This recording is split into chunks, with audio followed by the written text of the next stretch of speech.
Hey guys, Whitney here. Welcome to another installment of the Ashwell Show. We do this show on a weekly basis for you if maybe you've tried to invest before but just got stuck in analysis paralysis and lost all your confidence, or if you've invested in a few deals already that have hit a ceiling of growth with your portfolio, or maybe you just feel so overwhelmed by all the information out there and are just plain stuck. Whether you have never invested before or have several investments under your belt, you are in the right place. So, this is me and my crazy crew. This is the whole reason why I invest passively, and this is why I invest in real estate, is so I can spend more time traveling the world, having experiences, and spending time with my family. But it wasn't always like this. I started off investing in 2002, doing live-in flipping and house hacking, and did pretty well, building up buckets of money. But I wasn't able to unlock those golden handcuffs and create not only financial independence and freedom for myself, but also time independence and freedom for myself. And it took years to figure this out. But once my husband and I were able to figure out, okay, how do we generate passive income with our capital? Things that are coming in very consistently, month after month, taking advantages of those four pillars of wealth creation that I always hammer home here. That's when we unlocked our portfolio and really hit a ceiling of achievement and growth. And we've done quite well. What you're seeing here is just the tip of the iceberg of our investments. I mean, it might seem like overwhelming right now, but none of this was possible. Guys, you got to think about the foundation. What is under the water? What is the pyramid built on? What is the iceberg floating on? And that was us being able to complete those first 30 BRRRR properties, rehab properties, using other people's money in order that set us up for us building this empire that we have today. And you know what? We did this all while working normal jobs, being, I was a wife, I am a wife, being a mom, and then taking care of my family. So I know one of the largest objections for, people getting into rental real estate, investing in general, is like, I don't have the time to figure this all out. You know what? If you want it bad enough, you'll figure out how to do it in a time leveraged manner. And trust me, I'm here, proven proof that you can do it. Now, why be here? Like, what makes what I'm going to share today so different? Well, really, over 18 years of investing, I've discovered three things that you have to have in order to build and scale an investment portfolio. Number one, you have to have a roadmap. Okay. I see so many investors actually come into investing, struggle, and they don't have a clear roadmap that actually will get them to financial independence. They're all over the board. We help you get a clear, repeatable, I mean, probably very boring investing roadmap, but save your excitement for skydiving and your adventures. Investing should be, steady Eddie and boring and repeatable. Okay. Next, even if we have the roadmap, then it's figuring out how to not buy yourself another job in managing your investments. So how can you put in a repeatable systems and a team to help you execute these systems? Okay, how can you think like a business owner rather than a business operator? Okay, and then how do you scale? Okay, scaling, those companies that are really great at scaling learn how to use other people's money to accelerate their wealth build. Okay, and we teach you how to do that here, and I'm going to show you how we do that here in a little bit. But and just think about it, other people's money can be as simple as learning how to use bank money appropriately. Okay, but the results, you're here, you want to know the results. If I do all these things, if I follow what Whitney says and what she teaches, what are my results going to be? Well, I'll tell you this. For me, I have 100% control and choice of my time. I choose to be here with you, educating you, motivating you, and inspiring you. What could you educate, motivate, and inspire somebody else if you had 100% control of your time? All right, so let's dive into the content today. Today, we're going to talk about the tax factors of real estate. Like, what are they, why it's important, and how to leverage a few of them. Okay, so started off, if in case you don't know, not sure, where you are in your real estate journey, but there are tax benefits are one of the pillars of wealth creation. for investing in general. So just to recap, I look for all my investments to have cash flow, appreciation, capital preservation, and tax benefits. Those are the pillars. Those are the 4 pillars of wealth creation. If you're missing one of those pillars, you're handicapping yourself. And real estate is really great at producing tax benefits in the form of depreciation, accelerated depreciation, okay? Bonus depreciation, 1031 exchanges, and opportunity zones. And we're not going to go into opportunity zones too much here, okay? It's not my area of expertise, but it is something out there, and the laws continue to change around them. Well, why is it important for you to understand that there are tons of tax benefits when it comes to real estate? You see, by using the tax code, the government is incentivizing the behavior of the investor in private companies to develop and hold real estate. Okay, essentially, the IRS is becoming your partner in your real estate investment. Now, some people might be like, "Oh, I don't want the government to be a partner of mine." Well, the tax code is a series of incentives. Okay, if you think about it, the first 40 pages tells you how to pay your taxes. The other 7 to 800 tell you how to organize your finances and your investments to avoid paying taxes. Real estate is a business to help us by investors providing clean, affordable housing for people. We actually get rewarded by the tax code doing this. So let's dive in a little bit further here. Okay, so there's 5 general tax factors we're going to talk about. Okay, the first 2 center around depreciation. Okay, so depreciation, by definition, is the amount that can be deducted from income each year as depreciable items age. So essentially, think about your house. Okay, the IRS knows that the house, if you have a single family house and you are renting it out, okay, this does not apply to your primary investment, but you have your house, they know it's going to break down and they want you as the investor to keep it in good repair. So they are going to allow you to take the value of the house, okay, what you paid for it, minus the land value.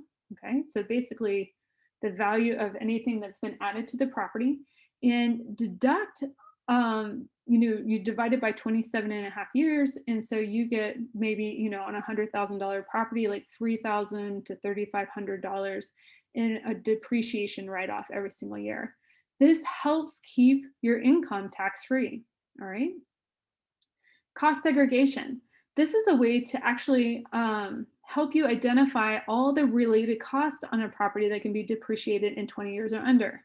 Now, the cost segregation can be utilized in 2 ways. One, to help you take a property that's in full repair and accelerate this items that are going to depreciate in 20 years or less to the first, say, like 5 years of your hold. Or it's going to help you if you are doing a rehab on a property and doing, cosmetic rehab or maybe a little bit of development. It's going to help you write off those costs in right now, which is year 1. Okay. And that gets us to bonus depreciation. So what I was just describing is the ability to take a bonus depreciation. So with the Tax Cuts and Jobs Act of 2017, businesses can take 100% bonus on qualified property, meaning if you've improved it in some form or fashion, done a rehab, you can actually write off 100% of that as bonus depreciation in the first year. Okay. Which is awesome. It's amazing. Okay, it incentivizes the behavior of the investor to improve their property. Okay, because they can accumulate write-offs. Now, I'm not talking about benefits here. Okay, I'm just talking about the tax factors of real estate. Okay, because I'm missing a slide here. Let's just cruise on here. Okay, so I said there was 5 tax factors. We're gonna cover the last 2. Number 4 is recapture. Okay, so if you've taken this depreciation and you go to sell the property, the IRS says, no, no, no, no, no. We just gave you a depreciation to keep the property in repair. And if you take all that depreciation and you go to sell it, and if you don't reinvest back in real estate, the IRS is going to go, well, we were your partner. Where's our cut of the deal? So they're going to charge recapture on that depreciation, part of the investment. Okay. Then there's also what we call the other tax factor is capital gains. So if you improve a property, this capital gains, can apply to buy and hold investors as well as fix and flip investors. So if you improve a property or hold on to it and that property appreciates in value, when you go to sell the property, anything above and that's a gain for you above and beyond what you paid for it, or took out via loan for leverage, would be charged either a short-term or long-term capital gain. Okay, now we're going to talk about here in a second how to use the tax code to defer some of these taxes or sidestep them all together. But those are the main tax factors: depreciation, cost segregation, bonus depreciation, recapture, and capital gains. Okay, now, as you guys can see, you probably can see that some of these provide benefits, right? The depreciation, including accelerated and bonus depreciation, help keep your income tax-free, and you might actually be able to accrue passive losses to be used against other passive income, okay? If you're a real estate professional, you possibly might be able to use your losses against other active income, okay? But regardless, make sure that you are, this is not tax advice, make sure you are working with a tax professional to organize yourself appropriately to take advantage of some of these tax benefits. Other benefits that you get with real estate, tax-wise, are rental income. Now, some people might kind of like cock their head sideways and go, rental income, how's that a tax benefit? Well, when you earn income passively on a project through rental income, it's not subject to self-employment or FICA taxes. So you owe far less taxes, as opposed to if you were actively investing, say like doing fix and flipping, or working in your like a side hustle or business. Another tax benefit out there for us is the 1031 exchange. Okay, simply put, the 1031 just refers to the part in the tax code, but simply put, in a 1031 exchange, you're swapping one qualified property for another, okay? They have to be what we call like-kind properties. And the 1031 exchange right now, the current administration may or may not keep it. I mean, this has actually been 1031 exchange has been, this isn't the first time it's been supposedly on the chopping block. Will it go away? I don't think so. But what the 1031 exchange essentially allows the investor to do is continue to step up their properties over time, like playing Monopoly and buy, borrow, and die with the property, in their estate. And, essentially when they die, the taxes are eliminated and there's a step up in basis for the heirs, and then they continue to build their wealth. Okay. Okay, now let's talk about what happens when you go to sell the property. What are your tax options here? And again, none of this is tax advice, but I want to put it in front of you because, some investors, when they start, buying, real estate property or getting in a syndication or real estate fund, are just like, well, that's fine and dandy, but what happens when I go to sell? Like, what happens to all that tax? We've had depreciation. Does it get recaptured? How much do I owe? Well, rule number one, always buy to make money, that you have cash flow and appreciation working for you. Because, if you're making money and you've got to pay a little bit of tax on it, you're still coming out ahead. But, your options are, first two options are, if you have a property that's appreciated in value, you can do what we call a 1031 exchange. Now, there are tons of rules around the 1031 exchange. Definitely work with what we call a qualified intermediary to help you navigate that. But essentially, you are incentivized to reinvest your contribution plus the profit you generate on the property into another deal. Okay, now this is where investors, sometimes hang up and get it wrong. You have to actually take whatever down payment you had in the property plus your capital gains together and move that on to the next deal, okay, in order to keep all of it tax-free. Okay, so that's option number one. Option number two is that you actually pay the capital gain on the property. Okay, so you realize the gain in full. This is what we call consuming your gains. Okay, so you'll pay taxes on the entire gain portion of the property. Okay, for some people, they might want to do this. Maybe they're exiting real estate in general, or they've got another plan for the money. Okay, but there's a third option here, is you can reinvest. So this is kind of a combo of the two.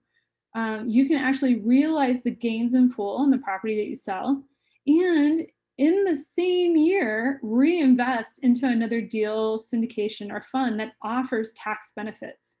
Therefore, you're not actually consuming the gains, but reinvesting them back into real estate. It's not as clean as a 1031 exchange as far as like stepping up, keeping things completely tax free, but it is an option for you if a 1031 exchange is not an option. This is a way to help you use the tax code to continue to step up your basis in your properties. Okay.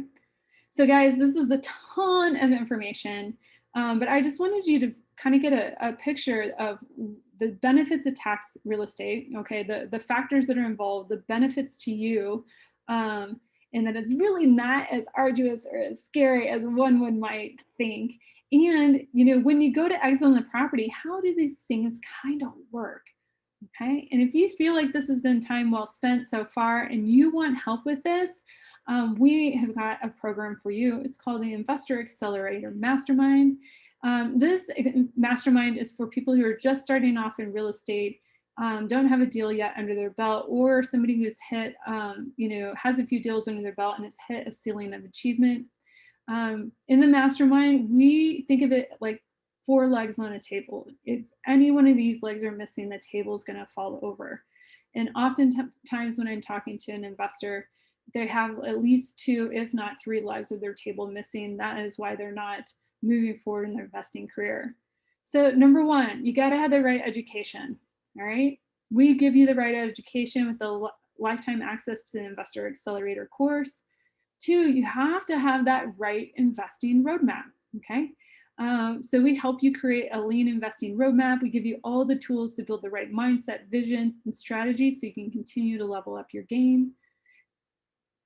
3, you have to have the right systems and team in place. Okay, again, that is an essential pillar of being able to become a real estate business owner, real estate investor, as opposed to a real estate operator. Okay, and we help you build all those right systems and put the right teams in place.